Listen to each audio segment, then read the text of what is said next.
no longer think that my life has to be perfect and ideal and everything has to be a certain way, and I have to be perfectly healthy to be happy, to be creative, to do the things I love.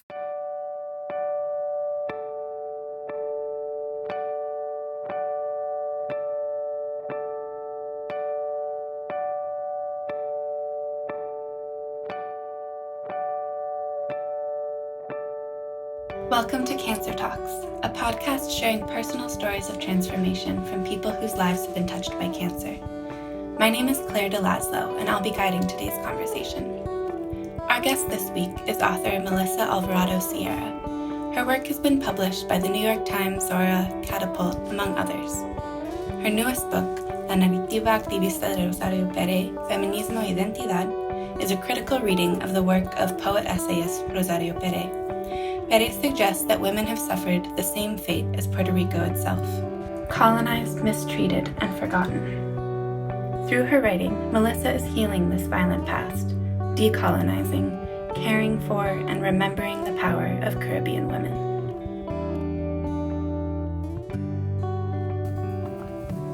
Hi, Melissa. Hi. Welcome to Cancer Talks. I'm so excited to have this conversation. Excited to be here. Thank you for having me. I wanted to begin with you and maybe with your childhood to get a sense of you before and beyond your experience with cancer. So it could be a description of a place that you love from your youth. It could be a specific story that feels formative. Anything to help us get to know you a little bit. When I hear the word childhood, the first thing that comes to my mind is just me playing either in nature or with little cars. This is funny because now that I think of, my childhood and my work, I can see some parallels of me being like a tiny feminist when I was a child. And I just remember playing in the mountains, getting dirty, and so there's this little rural town in my hometown called Cercadillo, and my father had a little piece of land there, and we would go like every weekend or every summer, and I remember feeling so free and feeling so at ease and like myself. Even though I was a little child, I could sense that I was whole, and it was just me in the mountains getting lost on purpose and playing with boys and just being this, I would be called a wild child. It was just me being myself, So my childhood, I think, when I think of the happiest moments in my childhood, they're all nature related. Also going to the ocean with my grandfather, who was a huge influence on me. He passed away recently. I learned to fish with him. He had a boat named after me. Same thing, I would go every summer with him, spend time in a town called Cabo Rojo, that's in the south of Puerto Rico. And we would get up at 4 a.m. in the morning, still dark, go to the beach, and I would watch him fish, and my love for the ocean comes from him as well. So I just think of nature when I think of my childhood, when I think of the positives, of course. I have, right. Yeah. I have a very similar, I grew up in a small town in the country north of San Francisco. I have a similar, very outdoor childhood. And for me, it's like, I don't even put it into my narrative. It's so formative, but I don't even really talk about it. I don't talk about myself as like a nature kid, but that's all we were doing. And what I really can relate to is that strange sense of wholeness. Like I think my youngest memory is maybe like 4 years old. I remember watching the clouds change the light on my carpet in the bedroom. And there is this thing I can tap into of being like a very full person at 4 years old and feeling so much like the same person that I am now, that I really related to in your description of that. Yeah, I connect with what you just said, that feeling the same is like this, like this consciousness that you never really lose. And it's there since you were very young. Yeah, we sometimes forget about that. Yeah. So, in thinking about your story, I'm thinking about the relationship between trauma and physical health, and both on the scale of personal trauma in your own life, also intergenerational trauma in your family, and then through what you write about Vieques, also collective trauma, communal trauma. That's everything that's swirling around in my head through your story. But let's start with you. And how do you locate your own relationship in your own lifetime of the relationship between trauma and your own physical health and physical journey? Yeah, definitely. I think it will go back to childhood. I think most of us can track it down back to our childhoods, and I think it morphs and grows and feeds off of then the other experiences and traumas that you acquire throughout your life, right? But it starts with like a little seed, I think, in your childhood. In my case, just growing up in a very patriarchal society. I mean, this happens all over the world, but unfortunately, Puerto Rico does have a long history of machismo, toxic machismo, and if it filters down to our experiences, and as women, we are raised differently on the island. We definitely are. And I don't want to like blame it on my father completely, or the men in my family, because they were taught to treat women differently, to raise their girls differently. My father was very protective, but there was overprotection, and there was a lot of fear instilled in me. Fear of men, fear of the outdoors, the outside world, and then when you're outside, then you're also treated differently because you're a woman. So that's something that I inherited. That's something that my mother had to go through, my grandmother had to go through, and in many ways, I've tried to break those barriers and those curses, generational curses. As a woman, I'm the first woman in my family to to go to college, finish college, go for a graduate degree, and actually work outside the home. That's more common, I would say. Like if you go to the metro area, maybe you get, there are more people who have mothers and grandmothers who went to college and whatever. But when you go to smaller towns, it tends to be that way.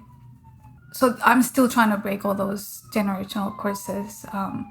But in terms of how it's connected to my health, well, even if I'm trying to break those curses, I still have a lot of weight on my shoulders, I would say. A lot of pressures. I'm also the oldest. We're 4 kids, and I'm the oldest. And I took the role of like a sort of mothering role, especially with my younger siblings. That was also a lot of pressure for me. And then leaving home, and I'm writing a memoir right now that includes this part of the journey where I leave Puerto Rico for the United States. I call it to pursue the American dream. That's how I describe it. And then, because we're so Americanized in Puerto Rico, and we're taught that, that the American dream is the dream. Yeah. Even though we have a very different background, a very different reality, the American dream doesn't really apply to us, and it doesn't even welcome us. And that's something that I had to come to terms with when I moved to California to pursue acting and modeling. It came to the realization that the dream wasn't mine. It was never mine. Yeah. I read an article you wrote where the title has to do with returning to your Puerto Rican dream. Exactly. Which I love. Yeah. And I hope that it's something that even with Americans who live here, the American dream, this idea of this, it's so fictitious, and all of us, we each have our own dreams and our own way of living our lives. There is no one American exactly dream. Yeah, it doesn't exist. Yeah.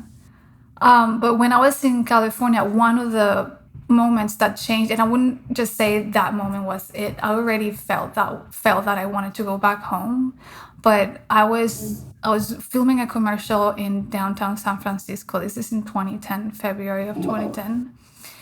Oh my God. And then I witnessed a public suicide. This man comes out of his apartment onto the ledge, his apartment window, and steps on the ledge. And oh my and I saw him, and I was like, I have to go. I don't want to watch this. But because I was filming a commercial, I couldn't leave. I was working, so oh my God. I was forced in a way, I guess, to see that. I mean, there were dozens of people and then hundreds of people, and we all witnessed the same thing. And I always say, why did I react so strongly to this experience? Other people didn't seem to be that affected. You know, each person is different. I consider myself an empath, and I took it really hard. I took that event really, really hard. I'm feeling that in my body right now. Like, I feel that all in my chest. And I'm from the Bay Area, and I just think 2010, like 2 years after the financial crisis, and so much collective depression and fear and scarcity and like feeling all of that in that moment. Yeah.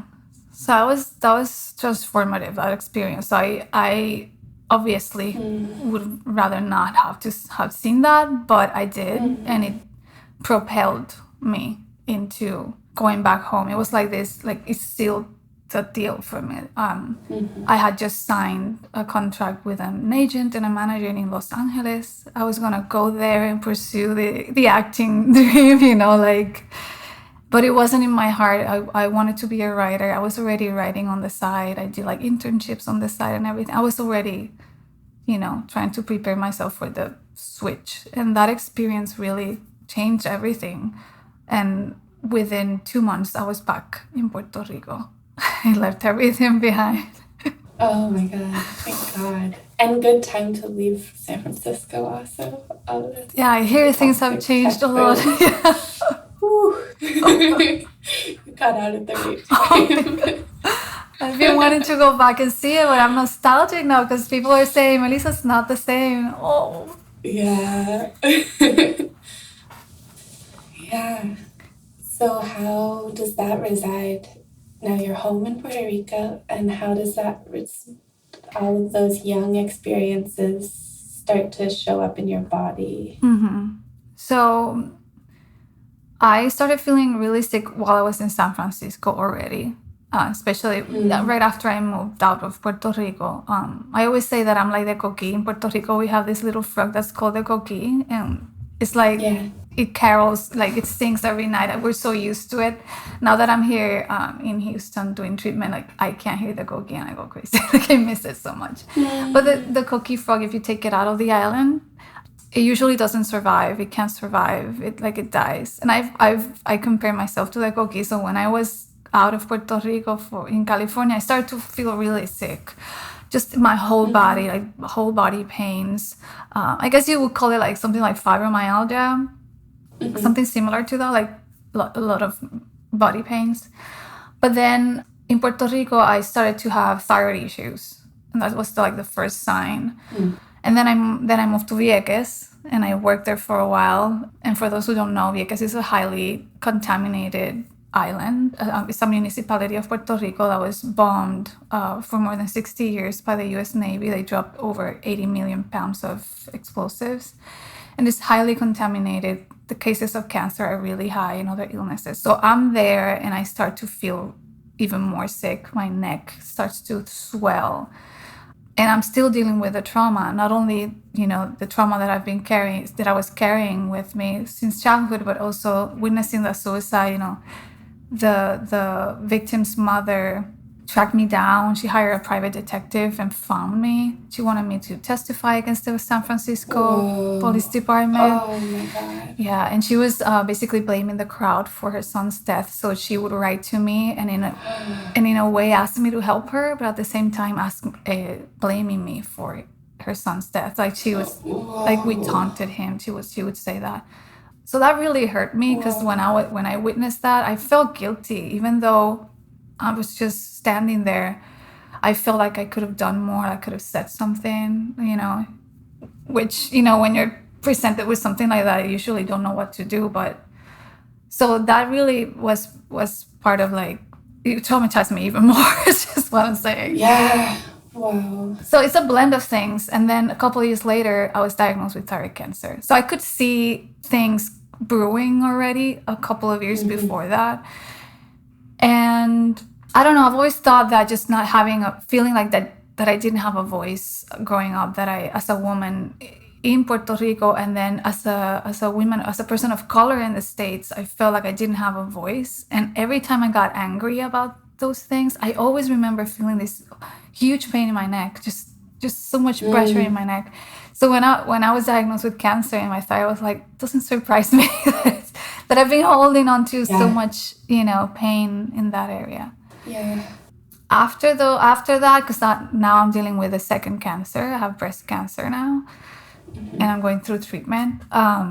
Both cancers were caught early, so I will survive them both. I've already, it's been more than 5 years since the thyroid cancer, and now with this one, like, my prognosis is really good. So I'm very thankful that I got checked and found it early. But still, it sucks. I'm going through chemo, and it's terrible.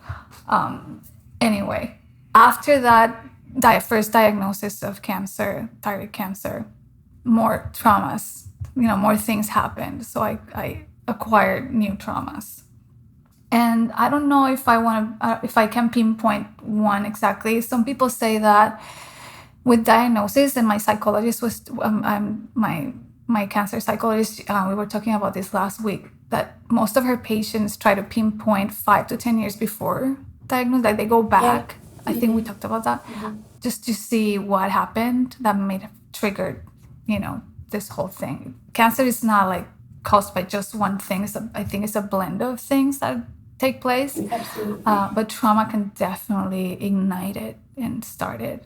So with breast cancer, when I go back 10 years, it's almost to the day back to the, maybe 11 years, to the day of the suicide. But if I go back 5 years, there's a lot of stuff that happened. One in particular, it has to do with my husband, but the trauma was severe. He's a merchant mariner, he's a sailor, and he was working on these ships that sail from San Juan to Florida. They bring most of the food, and Puerto Rico's food, like 90% of our food comes on ships from the United States. So he was he was working there. He was the third in command, and I'm always scared of these ships because they go out to sea sometimes with bad weather, and I'm always scared. But this time, that time back in 2015, he was on the ship and got off a week before a hurricane was in the area. And actually, I think 4 days before the hurricane was in the area, he was on the ship for 1 day, and he was relieving one of the mariners. And they had a conversation, just to summarize that, they were having a conversation on who should stay on the ship. And it turns out that they decided that the girl would stay, this woman called Danielle. And my husband stayed in Puerto Rico with me. He was on vacation. So the thing is, the ship encounters the hurricane and it sinks in the middle of the ocean, and everybody died. I don't know if you heard of it. It's called El Faro. It was a huge tragedy. Yeah. Oh my God. So that was really hard on us and on my husband especially. That's a huge trauma, right? That it still to this day is really hard to think that it could have been him, and then feeling guilty that it was somebody else. And just, imagine losing your whole, every single coworker and like 33 people all gone, and you could have been there. And then he had to testify. It was a lot of stress on both of us, just going through that, dealing with the loss. The captain and the second mate, especially the captain, was like a very close friend. So it was hard to. And then the recorder from the ship was released, and we read the transcript, and it was so traumatic, so horrible. So I count that as a trauma that could have, influenced my health. But going back to how in Puerto Rico, where as women, we have to deal with this patriarchal society and all this abuse. I don't know if you heard the news, but in Puerto Rico right now we have a crisis. Like, women are getting killed getting kidnapped and killed. It's an epidemic. It's really serious. And it's an emergency. A state of emergency has been declared, but still not enough. It's being done to resolve this. But part of our daily lives is dealing with harassment and assault. And even though I've been harassed on the streets and whatever, just having the experience of being harassed and assaulted by family members, it's my husband's brothers. His 2 older brothers. The oldest assaulted me once and harassed me. I've been with my husband for 18 years. And his 2 older brothers, were very abusive. Sexual harassment for almost 20 years. I'm exhausted. But I recently spoke out right before this diagnosis, like a month or 2 before. I decided to just speak out and say what happened. The assault happened like 15 years ago. Their reaction was not what we wanted. My husband's fully supportive and like protects me. He's always been very protective.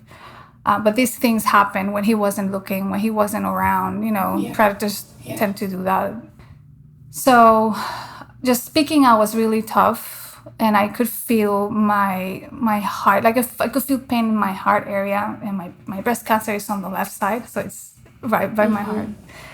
And I don't know, I started to feel a little icky about like my breasts, and I got checked and I found it. But it's interesting that it, like 2 months before is when I spoke out and decided to release this, this weight and shame that I was carrying, that it wasn't mine. I realized this is not mine to carry. And releasing it allowed me to put myself in the first place, take care of myself. And in that realization, I was like, I have to go to the doctor. I have to get checked. I have to.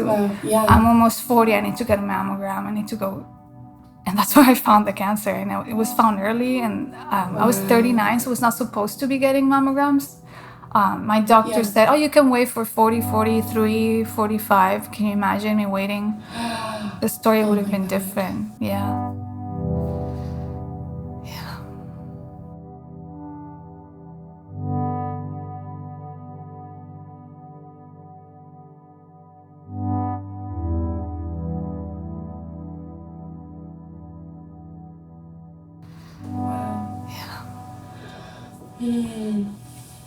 Thank you for sharing so much and for speaking out. And I mean, you do this again and again in so many ways. In what of your work I'm aware of, speaking out in relation to machismo, speaking out.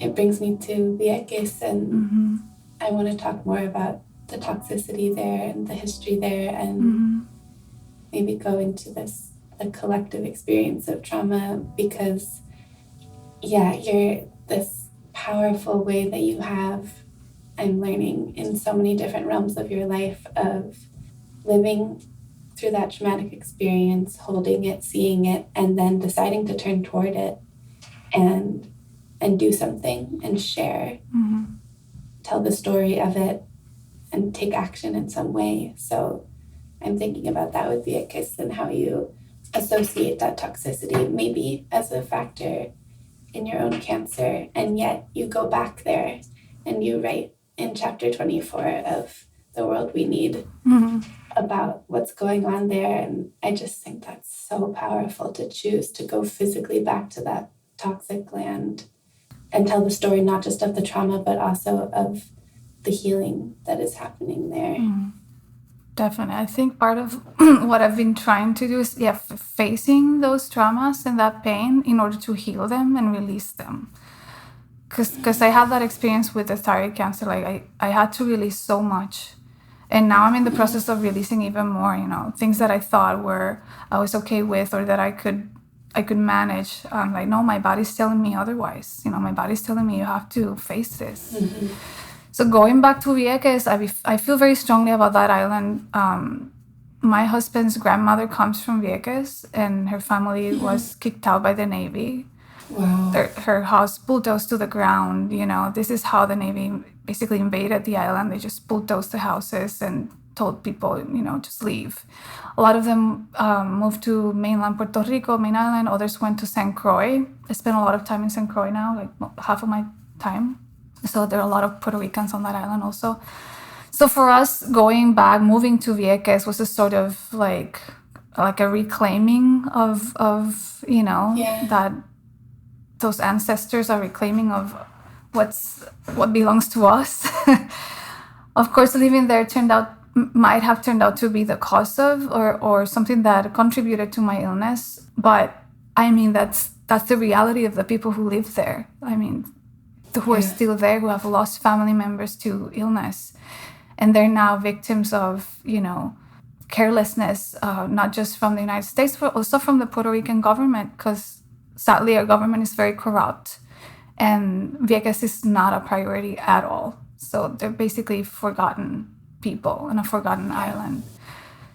So the little that I can do with my work, I decided to just, try to help as much as I can, bring awareness through my own experience and the experience of the people who are trying to fix things. Because I can talk about what happened and I can talk about my trauma, but what can we do so this doesn't happen again, so other people don't have to go through this? Mm-hmm. So they are these unknown heroes on the island trying to heal the land, right? And using these warrior foods, because the food that grows in Vieques, that's able to grow because it's so brittle and abused and difficult to labor, difficult to farm there. These foods are warriors and their nutrition is so much higher. They're more nutritious than regular foods because they have to fight to survive. Wow. So it's interesting, if you compare the food of the island, it's the people of Vieques are just the same. They have to be warriors in order to survive and stay there.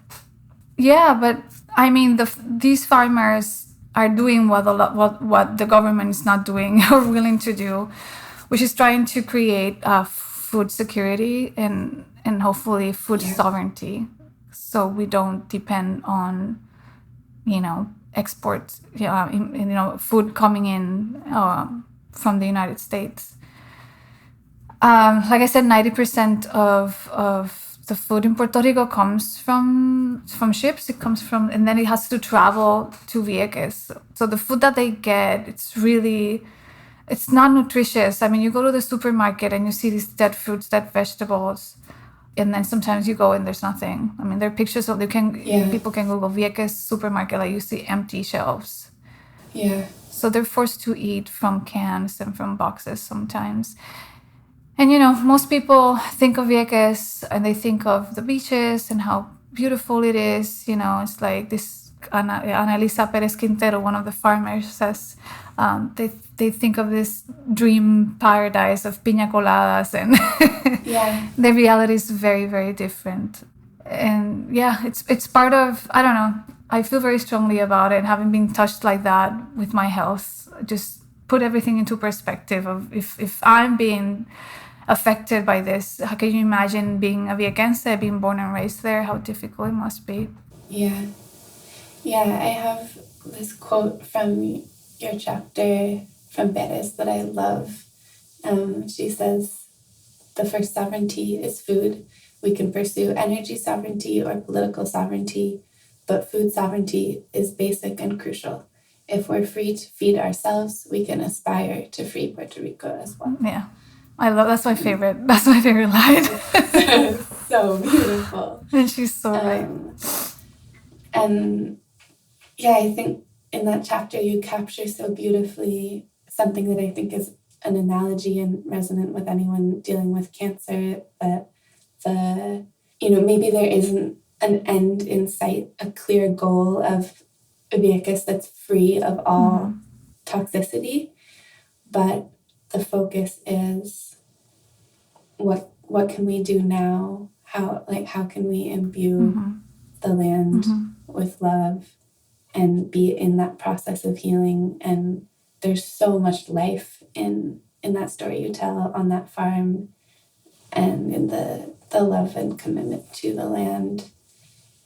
Who knows what the future looks like, what the government would report as the progress. Right. But, like you describe the brave tomato at the end of the chapter, and that's that's what's happening now. They're brave tomatoes growing, even though all of the toxic history.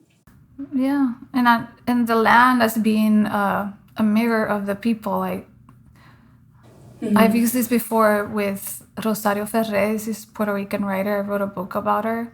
Because in her work, and I analyzed the theme of like the land and the island being like a battered woman, and like the situation of the women in Puerto Rico being the same as the island. We're a colony. We're abused. We're battered. We're forgotten.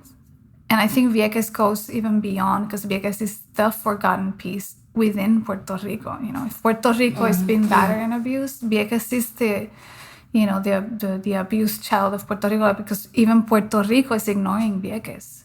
So it breaks my heart. It's like the place that I think needs the most help in Puerto Rico, and it's the most ignored. And the people of Vieques are so strong and so brave too, because a lot of people have left the island. We have a lot of people from outside of the island coming in and buying the land, developing it for Airbnbs and like fancy hotels, And a lot of Viequenses think that just getting a job at a big hotel, that's the way we're gonna have to survive. But I think farming is the way to make a living and heal the land and the people. Yeah, I love that assertion that there are other ways. You don't need tourism to survive. And of course, that's so complicated because each person has a different relationship to that stability. Right. Not everyone is a sovereign farmer. Of course. Yeah. Just finding a good balance between the two, not selling the land completely. Just protecting the land for something real, like Annalisa says in the chapter. Right. Yeah. I think they can find a good balance between tourism and that. But when you need food so much, you should give food the priority, especially if you want to heal. Yeah. And that relationship between like the postcard tourist image of Vieques is these beautiful beaches and it's so easy to, if you're not from there, the conservation narrative that exists with the tourists, that enables and supports tourism. Yeah. If you haven't been in the place, it's, amazing, they're preserving the rainforest. Right. And also, that's where they bulldozed the houses and kicked everyone out. Exactly. And then I think all these analogies between land and people, and one that I love, just the last thing to say about this beautiful chapter you wrote, which everyone should read, is Hurricane Maria as this revelation of what was there, which I feel like there's an analogy there between cancer as like cancer in someone's body revealing all that trauma, and the hurricane revealing the trauma of the land. Oh, yeah. Yeah, Hurricane Maria, not just in Vieques, Hurricane Maria was our wake-up call. It really was. It really made us see how corrupted our government is, how, it dismantled a lot. We ended up ousting our governor as it was a result of all of those things. In Vieques, the winds and the water and everything just stirred up the toxins. So people started seeing it came out of the water. Right. I remember going, the beaches didn't look the same. It was insane. Some parts of Vieques, of the beach in Vieques, if you go to certain beaches, you'll see bombs under the water. Like they're still there, unexploded. Yeah. There are videos of fishermen going out and just catching all these bits and pieces of bombs, and people snorkeling and seeing them. It's really, really sick. So, and we think that's just it, but underneath the water, there's a lot more, and underneath the in the mountains. So when Hurricane Maria hit, it revealed the dirty secret, because the U.S. Navy and other entities keep saying like, no, it's not that contaminated. No, it's contained in a very specific area. It's not that bad, and then Hurricane Maria comes. It's like, here it is. There's a lot more. There's a lot more because you dropped 80 million pounds of explosives. You can't hide it. It's not nothing, And the cleaning efforts are so small. They really are not doing what they should be doing. They're not even following the rules. They're exploding. They're not using closed chambers, so they are still contaminating vehicles. Oh my God. And this is being fought at the federal level. Some people are trying to make people be aware of this. But Hurricane Maria was like this, like the veil was lifted and we could see things more clearly because we've been lied to for so long, not just in Vieques, just the whole island, Puerto Rico, yeah. I mean, tragedy has a way of clarifying things, right? Just like cancer can clarify a lot of things. Yeah. I'm curious about, you said your husband's grandmother is from Vieques. Yeah. I'm curious about your own, like in talking about the intergenerational trauma, I'm curious about your own relationship to Puerto Rico and do you have colonial ancestry? Do you have indigenous ancestry? Do you know about your ancestry? I am about to know because I got the test because I'm writing an essay about this. But I do have do have some information. I have ancestors from Corsica. Like a great-grandfather came from Corsica. That's like an island off the coast of Italy. It's part of France. Yeah. No. And I've been told that I do have African ancestry and Spanish. Most of us in Puerto Rico have like indigenous Spanish and African, and also indigenous, of course, but I do not know. Yeah. The thing with us in Puerto Rico, this is interesting, is that whiteness has a different meaning everywhere. It's a social construct. And in Puerto Rico, we do have a thing, that, some people are considered white and there's racism within the island. And so the stories of our African and indigenous ancestors tend to be erased because nobody wants to admit, nobody. A lot of people do not want to admit that they do have African ancestry. So when you hear stories from your grandparents, great-grandparents, they erase those stories, so you don't really know the details. So I'm pretty sure I have a bit of everything, but how specific stories of who came from where, it's mostly like, oh, you have this French ancestor, and they're very proud of it because it's like a wider side, or oh yeah, you have ancestors from Galicia. It's like in Spain, like those are the conquerors, right? So everybody wanted to be more related to the conqueror, the conquistadors, than the indigenous people they killed, and the African slaves they brought. So part of my research now, it's trying to go deep into that and really understand where I come from, and because obviously we've been colonized twice, and it's part of our experience, but I'm not the colonizer. That's not who we are. Just try to understand myself better and our island, and try to figure out what do we really want and how do we see ourselves.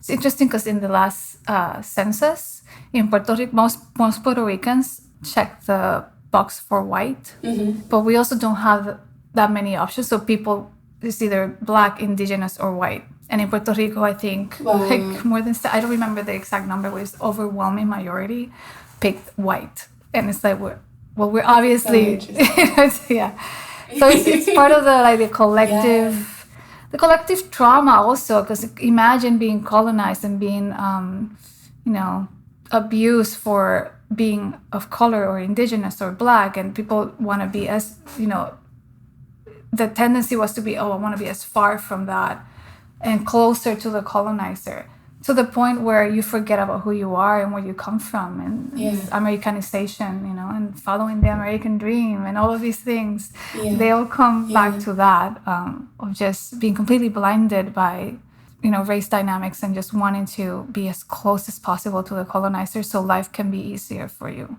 even within the island. Just being considered light skin and white comes with a lot of privileges and benefits. So in Puerto Rico, I would be considered whiter than most people.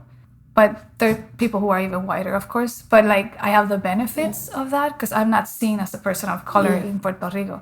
But now I get on a plane and get here. It's a completely different story. So that polarity of identities, something that I try to write about because it defines me. Like, it helps define me as a person, but also how I see the world and how I navigate the world. It's really interesting.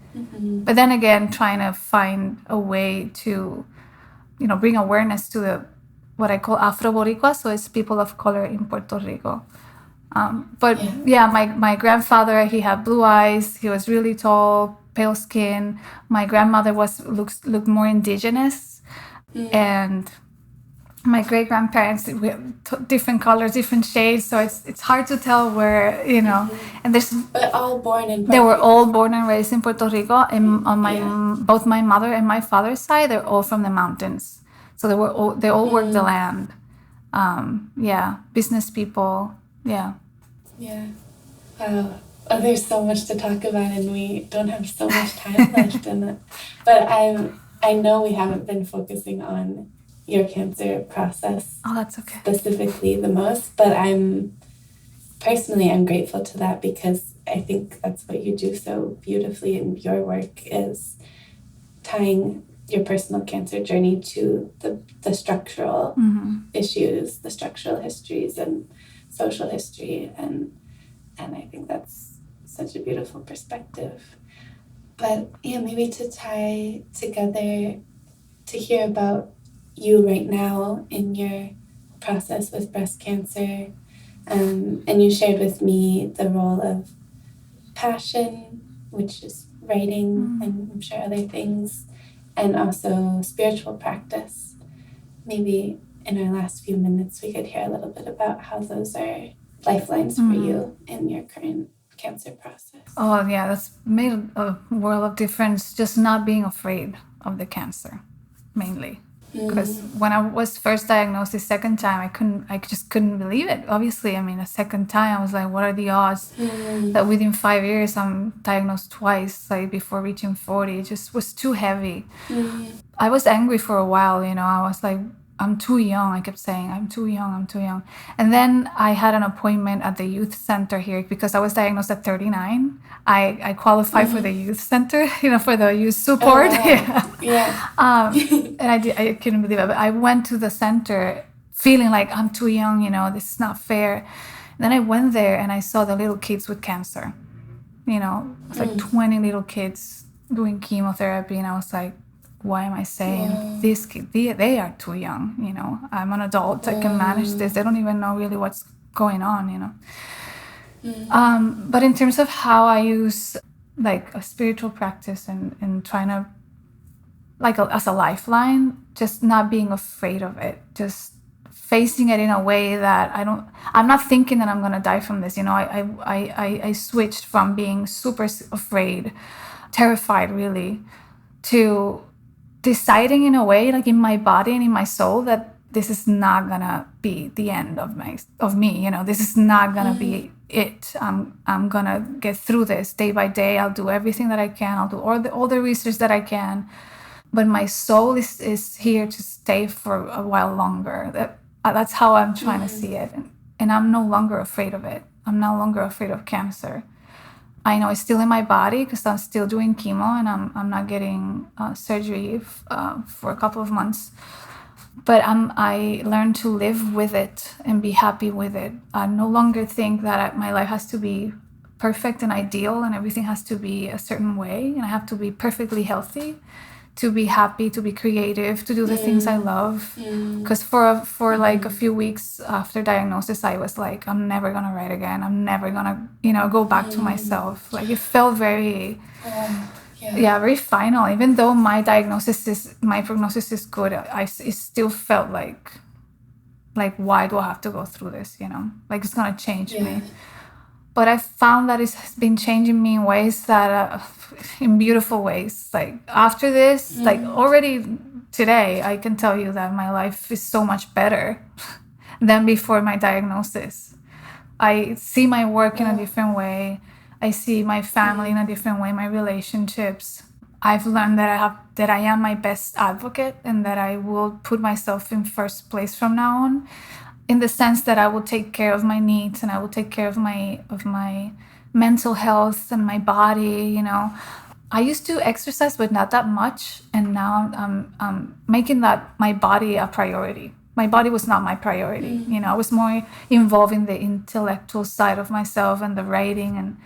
And now I'm taking it to a more physical level. So it's interesting that the spiritual practice is bringing me back to the physical, because it's so connected. Yes, it's so connected.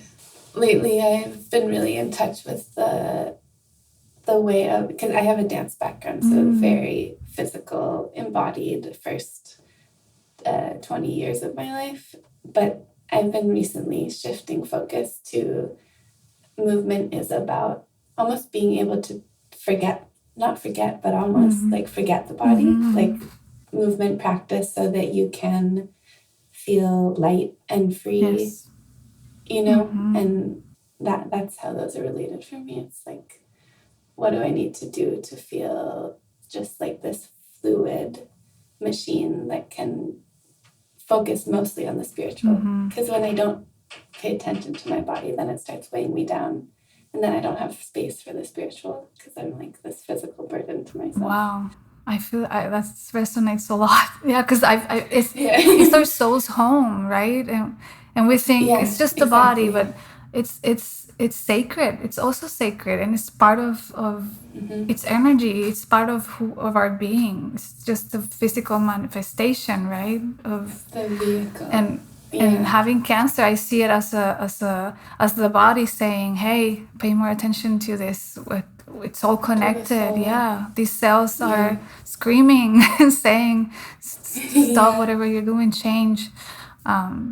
So yeah, and movement has been amazing. Like I'm not a very good dancer, but I enjoy movement a lot. So I've been trying to dance more and do a bit of ballet and things like that. And it feels, when you're moving, it's like your spirit is moving. It's beautiful. Yeah, I can totally see what you're saying. Do you remember, I want to hear more about the moment when you decided to not be afraid of your cancer. How did that shift happen for you? Well, I thought cancer had all the power, like, because when you hear cancer, I mean, you think of death, you think of finality, right? And you think of powerlessness. But just learning, I've been reading a lot too. I've been reading a lot of books, and I went back to A New Earth by Eckhart Tolle, which I read every few years. And I thought this is the right time to go back to this book because it really brings me to the present moment, to the now. Yeah. And in the now, which is where life happens, it doesn't happen anywhere else. I found that cancer didn't have that much power because I'm still breathing. I'm waking up every morning. So you do not have that much power if I'm still here. You know, we still have a fighting chance if we're waking up every morning and we're still breathing. No matter the stage, you know, no matter the prognosis. And the mind is so powerful. And I've been reading all these books about the power of the mind in healing. And I'm not saying drop the conventional treatment and go with this. Not at all. Just make your mental work and your mental health part of your treatment. Like create your own treatment on the side. Absolutely. And slowly the fear went away, and I'm like, no, I trust my body now. I'm not thinking of my body as betraying me again. No, I'm seeing it as, no, you're telling me that I have to change something, and I'm willing to do it. I'm here for you, you know. So my body's smarter. My body, it will heal, you know, and it's powerful. And so the cancer became this little thing, this little obstacle that my body will tackle with my mental health and my oncologist and my, you know, and my acupuncture and my yoga. We're all here to heal this because it's just my body, like a little child. I see it as the cancer as a little child just saying, give me, you know, you're not loving me enough. You're not caring for me. I'm screaming, and I'm like, it's okay. You don't have to scream anymore. I'll take care of it. You can go away. That's so beautiful. when we first met and you said you were currently in chemo, I was like, what? Like you're all of Melissa is there. You're so alive and clearly thriving. I mean, just so radiant. I would never know that you were living with this illness because of how you respond to it, you know? Yeah. And I don't, and you know, it was a process. I wasn't like this in the beginning, but there's something that kicks in, you know, when you're faced with something so difficult. There's a side of us that really wants to thrive and survive, and if our spirit is glowing, then I think your body will follow. I mean, that's a good note to end on. Yeah. There it is. There it is. And you're glowing.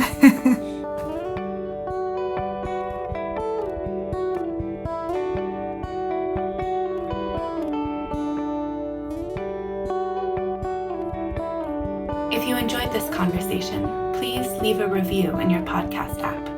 Cancer Talks is a platform for anyone who has been touched by cancer. Go to cancertalks.com/mystory to join the conversation. If you're moved to donate, please visit patreon.com/cancertalks. This podcast is a production of Cancer Talks with editing and original music by Annie Mernigan. As always, we want to extend a special thanks to our donors, friends, and volunteers. We couldn't do this without you.